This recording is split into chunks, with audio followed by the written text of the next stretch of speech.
For almost a month, Amber has desperately been trying to convince the world Johnny is the worst kind of monster.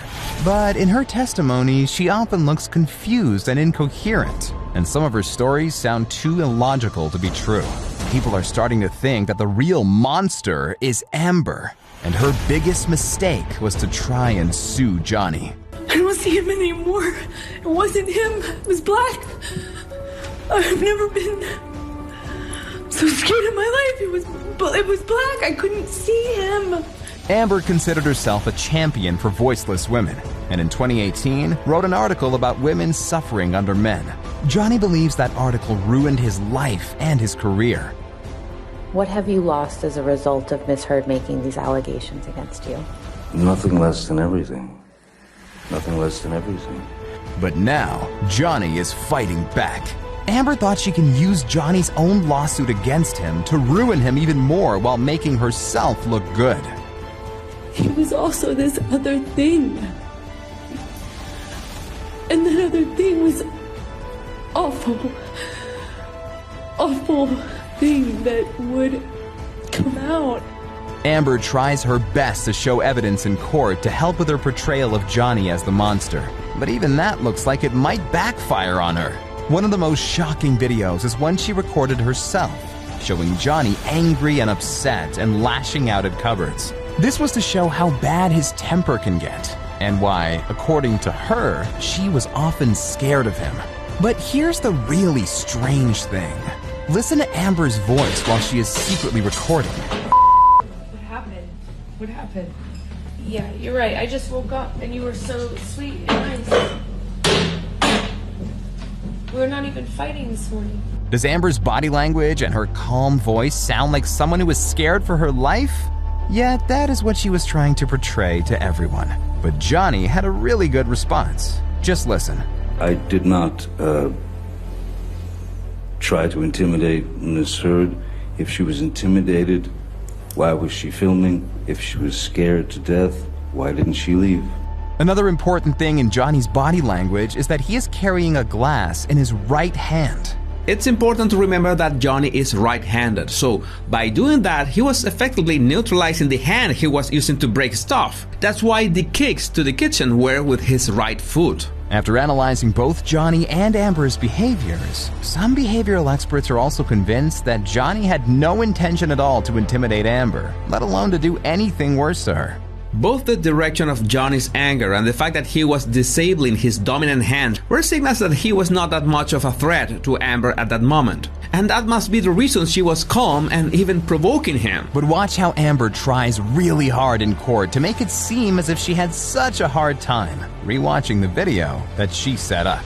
She even flinches at the sound of a glass, a sound in the video that was made by her. It does seem a bit strange that Amber looked so calm while she was filming the video and possibly taunting Johnny. But in court, in front of an audience, she suddenly seemed disturbed and upset by it. And even Johnny found it a bit funny when Amber's lawyer tried to push him in a corner. You poured yourself a mega pint of red wine, correct? A mega pint? Yeah. I poured myself a large glass of wine. Right. I thought it necessary. If her intention was to paint Johnny as the monster, not everyone fell for it. Fans were quick to say Amber faked the entire thing. She's the most relaxed, terrified person I've ever seen. Amber Heard is humiliating herself to the world. Exactly. If you're in the kitchen with a guy acting like this, you don't stay recording. You get out. Full stop, she's a liar. Another trick Amber used to make Johnny look bad to the jury was this photo of him asleep with melted ice cream on his lap. She wanted to convince everyone he was under the influence and passed out and unable to hold up his own ice cream. But Johnny's story is different. And if his version is true, it really does paint Amber as the real villain here. Miss Heard asked me to hold the ice cream as she noticed that I was on the nod. That means falling asleep from the 17-hour day that I'd worked. And if you'll notice, my right hand is in my pocket. So I wasn't participating in the festival of ice cream. So, according to Johnny, Amber deliberately planned the photo just to later use it to make Johnny look bad. Because she knew what was going to happen. And I would fall asleep and it would drop. And that was a wonderful picture to take for her. And that's why people are finding her so hard to believe. There are signs that her mask is slipping. The most obvious sign of concern in Amber's performance is that despite her raw and emotional state, do you see any tears in her eyes? I've worked on a lot of high-profile cases. I have never seen this type of demeanor and theatrics ever in any case I have ever worked on. This is the worst performance of Amber Heard in her career. Even experts are really struggling to believe her stories. Amber keeps saying in her testimonies, "I don't remember." I don't know how that night ended. I don't remember what happened. I don't remember. On the contrary, her stories are actually layered with detail. And that, according to experts in the field, is a big problem. With a trauma victim, you would expect to have much more fragmented memories and missing pieces. And you don't have that here. You have a lot of detail. And so that, to me, is a little suspicious. What's even more suspicious is when we compare Amber's performance in this new trial to her demeanor and body language in 2016, when she told the same stories. My sister, all of a sudden put herself in between Johnny and I. She just threw herself like in the line of fire, or she just all of a sudden was there and was trying to get Johnny to stop.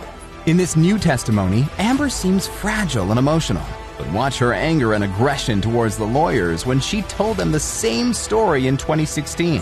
I don't know what I did, but I know I jumped in between the actions that I saw. I don't know what part of my body I put in between me and him and her, but I would have done anything. So why the difference in attitudes? Well, maybe because now she has a jury to convince, and she has to give the performance of her lifetime to get everyone to feel sorry for her and to be on her side. But in 2016, there was no jury and there was no audience. We can clearly see that the true Amber is a lot meaner. But there's another big difference between the two stories. Pay really close attention this time.